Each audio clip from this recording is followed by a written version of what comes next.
కాబోతుంది.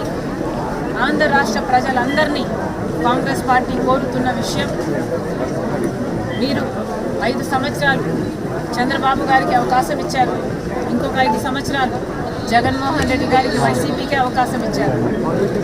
ఏ ఒక్కరూ కూడా చంద్రబాబు గారైనా జగన్మోహన్ రెడ్డి గారైనా రాష్ట్ర ప్రయోజనాల కోసం పనిచేయలేదు.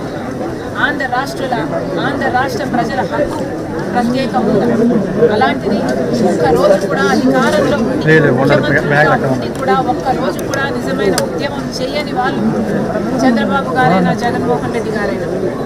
అలాంటి వాళ్ళను ఎన్నుకున్నందుకు ప్రజలు ఎంతో నష్టపోయారు. 10 సంవత్సరాలుగా మన రాష్ట్రంలో ఒక్క అడుగు కూడా అభివృద్ధి జరగలేదు.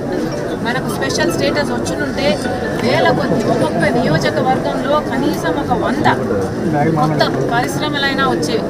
కానీ ఉన్న పరిశ్రమలు కూడా మూతపడి ఈరోజు బిడ్డలకు ఉద్యోగాలు లేకుండా, గవర్నమెంట్ పరంగా అయినా ప్రైవేటు పరంగానైనా ఉద్యోగాలు లేకుండా అసలు అతి దీన పరిస్థితిలో, దయనీయమైన పరిస్థితిలో ఈరోజు మన రాష్ట్రం ఉంది అంటే, అభివృద్ధికే నోచుకోలేదు అంటే ఈరోజు దానికి కారణం ఒకవైపు చంద్రబాబు గారైతే ఇంకొక వైపు ముఖ్యమంత్రి జగన్మోహన్ రెడ్డి గారు.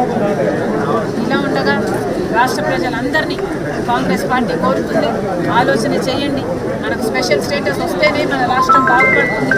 పోలవరం రావాలి, మనకు రాజధాని కట్టుకోవాలి, కడపలో స్టీల్ ఫ్యాక్టరీ రావాలి, ఇలాంటి ఏ ఒక్కటి రావాలన్నా కాంగ్రెస్ పార్టీ రావాలి. కాబట్టి మనస్ఫూర్తిగా కాంగ్రెస్ పార్టీని ఆశీర్వదించాలని, అవకాశం ఇవ్వాలని కాంగ్రెస్ పార్టీ తరఫున కాంగ్రెస్ పార్టీ అధ్యక్షురాలుగా నేను కోరుకుంటున్నాను. నాతో పాటు ఇంతమంది కాంగ్రెస్ పార్టీ నాయకులు కూడా కోరుకుంటున్నారు. విషయాలన్నీ పక్కన పెడితే ఈరోజు కాంగ్రెస్ పార్టీ తరఫున కడప ఎంపీ అభ్యర్థిగా నేను రాజశేఖర రెడ్డి బిడ్డను నాయకత్వం